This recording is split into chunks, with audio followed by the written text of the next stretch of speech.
SFL today from Huntington Beach today, ladies and gentlemen. First off is the SFL Pulse. Glenn still in the lead. Who's coming up? Commish 2 and 3 make their predictions. Clubbing it in the SFL. Commish 2 with his stats. Should be interesting. We have a guest today, Mark, on the clock.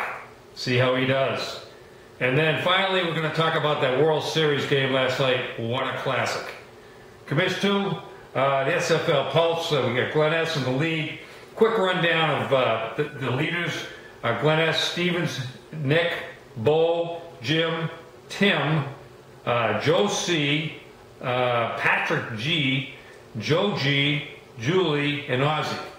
Top 11 because Ozzy was tired. Right. But so it's a good crew there. You got you've got one rookie in there. Yeah. Nick, and you have a couple of ex-champs in there. Right. So I want to talk about some of the SFLers who the biggest disappointments this year.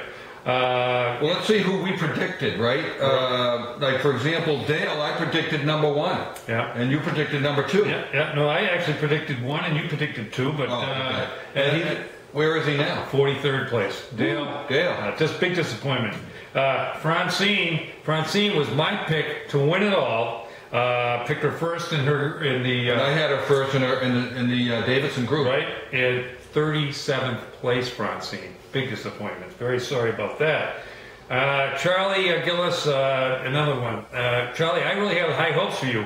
You were very consistent last year, the year before. I had you first. And I had him second. We both agreed that he's been a consistently strong player. Where is he now? 25th place. 25th place. And then buddy Dom. Dom, love you. You do a great job on the website. I had you pick second in the group, in the Dylan group and Mark Kern's group, and I had him third. And we thought he had something. We thought he was coming on. 42nd place. Dom, you are only a couple games ahead of Leanne, who actually missed the first 3 weeks of the season. Very disappointing, Dom. So, all right. Who are the big surprises on the positive side? You know, one of the biggest surprises is Steven. You know, he is... yeah, I mean, I had Steven last. Who did you have, Steven? I had Steven last as well in his group. And just in that group, and now where is he?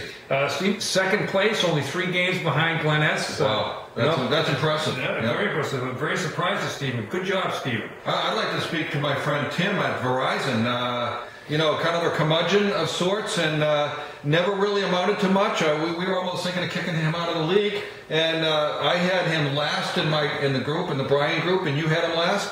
He's in 6th place overall. Congratulations, Tim. Good job, Tim. Timmy, me boy. Hang in there, buddy. Another big surprise this year, Bo Cheever. Bo has never been a strong player in the league. He's always kind of middling and so on. I had him in 6th place at the beginning of the year in his group. Brian, you had him at... last place. I had him last. Yep. And he's in 4th place now. Good job, Bo. So he's kind of shedding that, you know, the Fertility Award with the main... Right.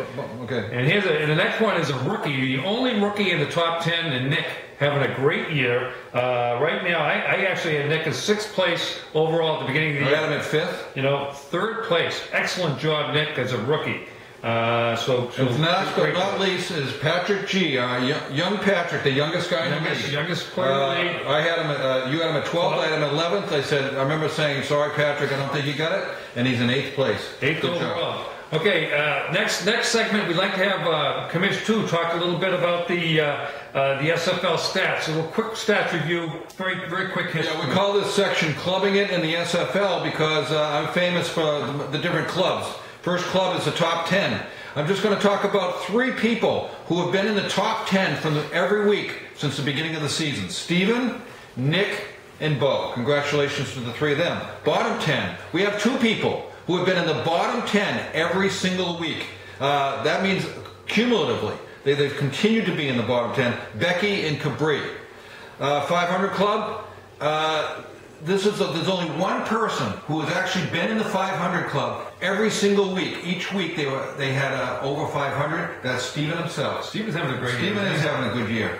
300 club. Those are a number of weeks where you've been 3 or less wins in that particular week. And Dale leads that with 4 weeks he's had 3 or less wins. Non-members of that league, it's impressive. There are still 9 people in the league who have never had a 3 or worse week. Glenn S., Stephen, Nick, Bo, Jim, you're going to notice that these people are all near the top. Joe G., Ozzy, John M., Childers, oddly he's in the middle, but he hasn't had a bad week. And Leanne, since she started playing, has never had under a 3. 3 or under. 700 Club, that's 7 or over. There's only 2. Well, Glenn S. leads with 5 weeks at 7 or over. 5 out of 8, not 8 weeks. Yeah. And Joe C. with 4. And finally, the teams. I got more detail later, but I just want to highlight the couples. The leading couple. I'm trying to keep this getting too boring. Go ahead. Leading couples is Joe G. and Julie. Joe, they're back on top. And as it turns out, Mary and Dale take up the lead, take up the end. And finally, I'd like to talk about the bookends. Glenn S. and Dale. One brother in the lead, one brother last place. Let's move on. Yes, yeah. We have the special guest today, Commish 2. It's going to be our brother Mark, and he's going to be on the clock. Right, and what we did we did Commish on the clock. Commish is going to ask him a series of questions. I'm going to take our timer, and he's going to answer those as quickly as he can. We're going to ask as many questions. And we're going to tell him this topic, Commish 2. They're all Notre Dame related questions. All Notre Dame related questions. Okay. Mark, come on in, Mark. Join us, and welcome to the SFL today. Glad to have you here. Glad to be here. Welcome to Southern California. Well, thank you. We had a beautiful day today, by the way, ladies and gentlemen. Just took a walk on the beach. Excellent, excellent weather compared to what they're having in the Northeast. I'm glad I'm not there. All right, Mark. There's 3 kinds of things we're going to talk about. Pick'ems. You're going to either pick either one or the other. The other one is kind of a thumbs up or yes, or a thumbs down. The other one is a yes or a no. Okay, it's all based on Notre Dame performance so far. Okay, ready? Yes. Pick 'em. USC loss. Is it on the coach or the players? Coach. Yes or no? Did ND quit in the USC game? Yes. This is a pick 'em. Dane Christ or Tommy Reese? Tommy Reese. Pick 'em. Tommy Reese or Andrew Hendricks? Tommy Reese. Pick 'em. Brian Kelly or Lane Kiffin? Brian Kelly. Went to St. John's Prep. Okay. Yeah. Is another pick 'em. Brian Kelly or Charlie Weiss? Oh. Brian Kelly. Okay. Another pick 'em. Brian Kelly or Jerry Faust? Brian Kelly. Okay. Another pick 'em. Brian Kelly or Bob Davey? Oh, Brian Kelly. Although I do like Bob Davey. But Yeah, Bob Davey almost won one for him. Another one, Brian Kelly or Ty Willingham? Yeah, Brian Kelly. We're going Brian Kelly again. Yeah. Okay. Now here are some predictions. Over the career now, we're talking about what we intend the entire career of each of these people are, and you tell me who you would pick on 2. Now, not for this year or where they are today, but where you think they might be in the end of the career. Brian Kelly versus Lou Holtz. Lou Holtz. Brian Kelly versus Dan Devine. Dan Devine. Brian Kelly versus Ara Pasegian. Oh, Ara. Okay. All right. So now you picked. So you had the all-time pick. You picked Ara. Okay. So you think that Brian Kelly versus Ara, you pick Ara. Oh yeah. Okay. The next one is the yes or no. Okay. Will Notre Dame be in a BCS Bowl in the next 3 years? Yes. Will Notre Dame cover Navy this week by 20? No.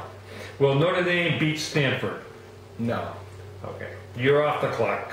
Mark, congratulations. Thank you very much. Very good job. Now, for the last part of our segment here, we'd like to have a quick discussion on the World Series last night. I thought, I've never seen a game like that. It was just unbelievable. With the errors, you thought, like, is this really good baseball? But it was so exciting. I got to give I was rooting for Texas because they'd never won a World Series. The original Washington Senators. I like them. I like the coach, the manager. But boy, I tell you, St. Louis Cardinals impressed me. Let's just move on, finish it up. Based on that crazy game, matter of fact, it was a great start to our weekend. Mark, Stephen and I sat on the plane, the JetBlue plane, watching the game together. It was super. So after that whole thing, could you give us a pick, Mark, for tonight's game? Oh, I think you got to go with St. Louis, but it was interesting. First of all, it was row 24, ABC, with the Kearns boys. Did we have 1 or 2 rounds, and watching the game, and Stephen did happen to be the loudest person on the plane with the cheers. Well, when that pop-up came up and that ball went into his glove and dropped right on the ground, I said, "Whoa!" I mean, I could not believe it. He's yelling, we got a whole plane full of people. Whoa! I got to be one of those. Meantime, we're in the back of the plane. We got the flight attendant is on the phone with the pilot, and she's asking us, "Okay, what's happening? Okay, it's the bottom of the ninth, and it's going on." But We Steve, were just hoping that the team that the pilot liked is winning the game. yeah. Otherwise, we're going down.